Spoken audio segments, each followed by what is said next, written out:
What's up, everyone? Brian here from the Ride Your Money Wave podcast, where we talk about becoming wealthy through three things: personal finance, entrepreneurship, and overall life and career success.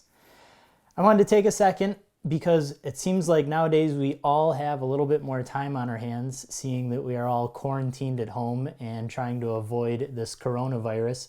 And so with all this extra time on my hands, I am ordering a lot of books from Amazon and kind of beefing up my reading regimen. And one of the things I've noticed over the years is that reading books has planted little nuggets of truth, just seeds of information that I've been able to leverage over the years in order to become more financially stable and more financially wealthy. And anyone, particularly my younger students who come to me and ask me about, hey, I want to become wealthy, where do I start? I say, okay, get ready to start reading. And I give them a list of books to read in order. And so today I thought I would share my top 5 financial books with you guys. Coming in at number 1 is actually the first book that I picked up after college. It is David Bach's The Automatic Millionaire. And in short, it's exactly what it sounds like. Make it automatic. Now, I would say that there's 2 main ideas behind David Bach's The Automatic Millionaire. Number 1 is the latte factor. David Bach introduces this coined term, the latte factor, to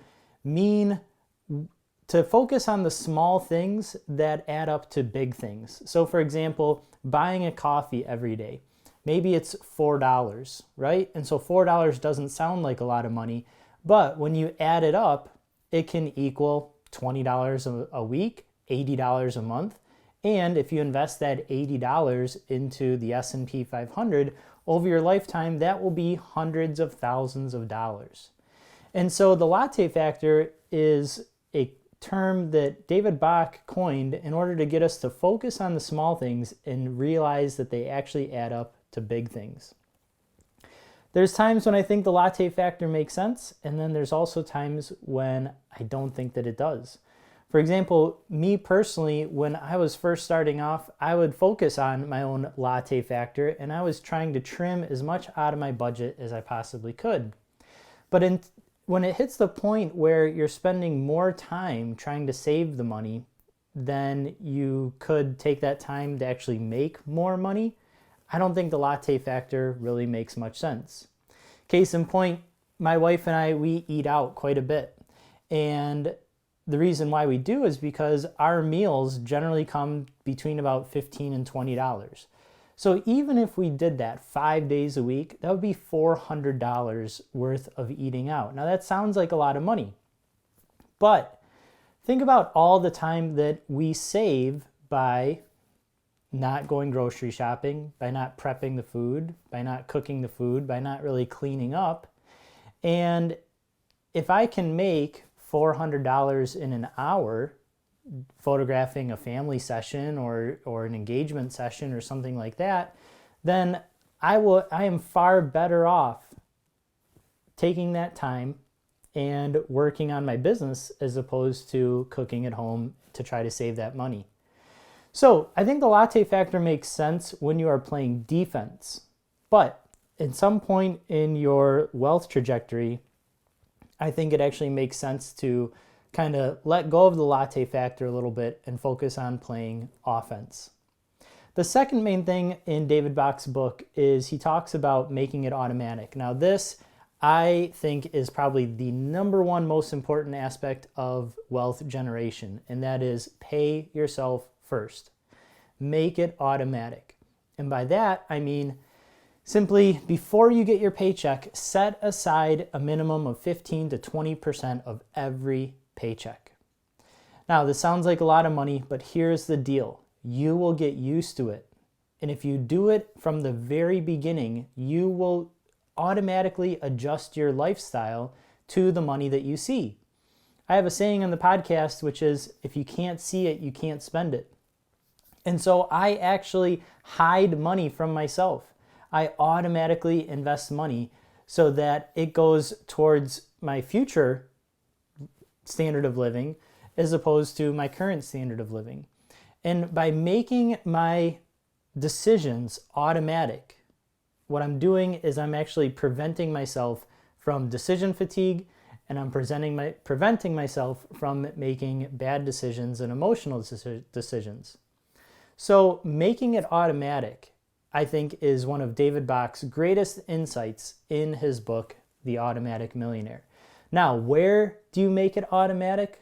Well, that could be a couple other YouTube videos.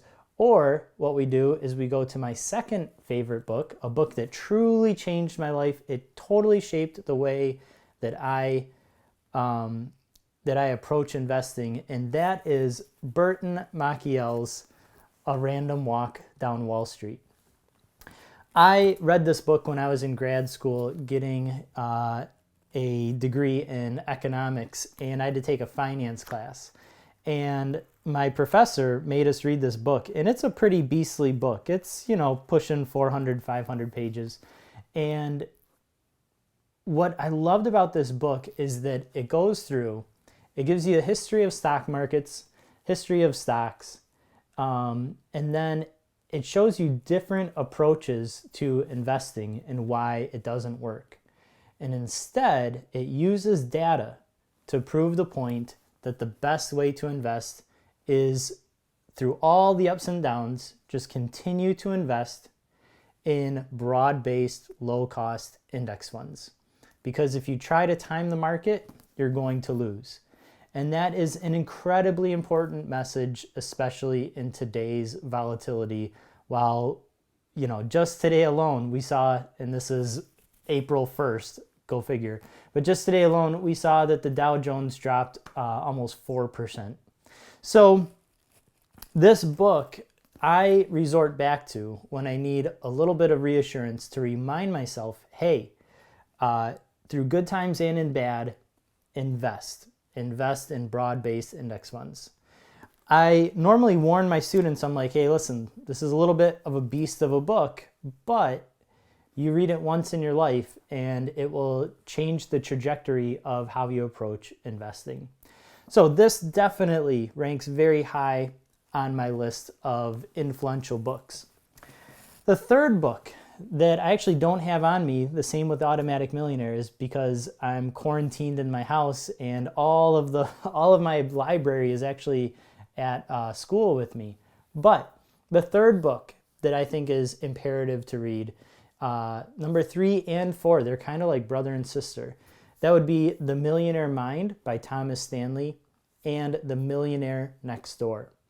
And what those two books go to show you is how millionaires think and how millionaires live. And I love The Millionaire Next Door, and in fact, they just re-released it and updated it, called The Next Millionaire Next Door, which I'm sure supports the same points.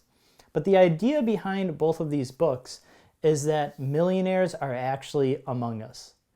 Now, The Millionaire Next Door was written in the late 1990s, and so some of the examples might be a little bit dated, but I do remember them that at the time, the number one place where millionaires shopped, JCPenney's and Kohl's.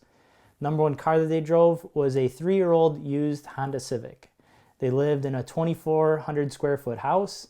They lived in suburbia. They lived a typical middle-class American life. And what I liked about that is that I realized, hey, wait a second.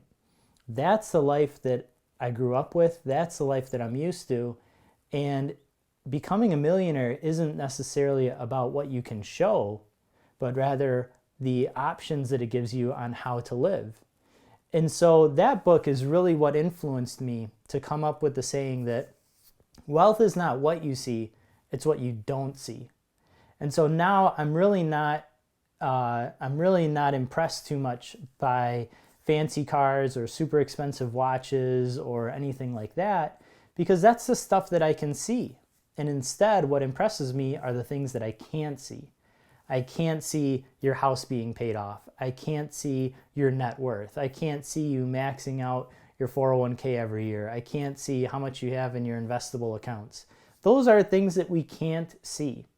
And so that book, those two books actually, really shaped the way that I approach wealth and shaping my mind and my attitude towards wealth accumulation and what money means and the role that money is going to be playing in my life.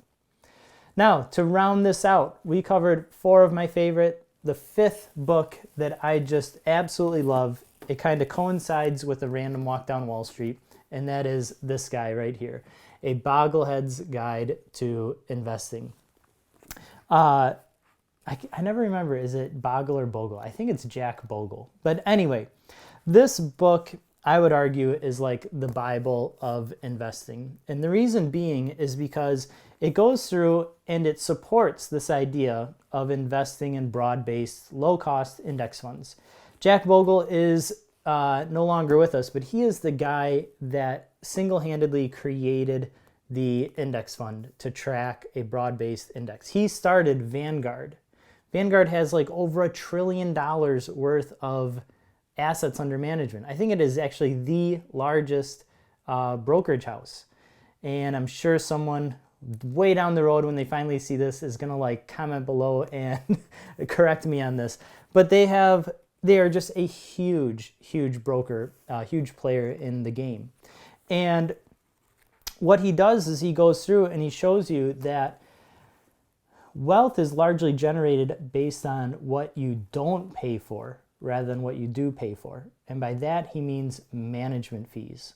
And so Vanguard management fees are some of the lowest in the entire industry. And right now, there's actually like this competition, this race between Fidelity and Vanguard trying to create zero-cost index funds. And what this book does is it takes you step by step what you need to do from beginning to end, from the very earliest decisions that you need to make in investing.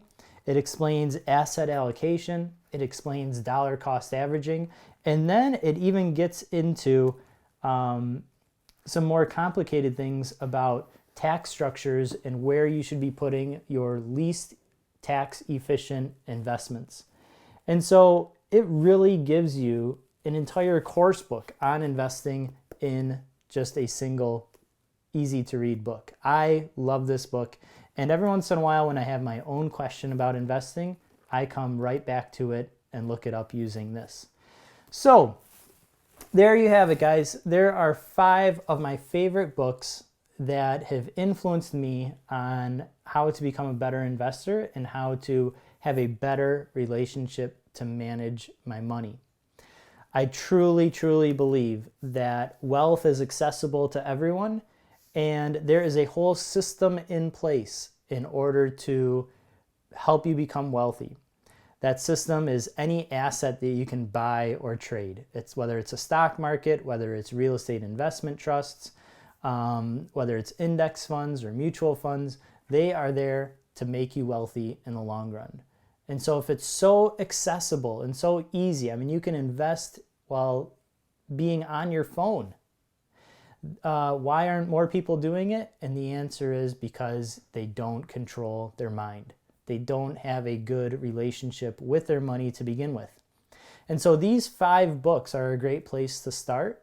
And to help you out, I also included links down below to those 5 books so that you can order them directly from Amazon.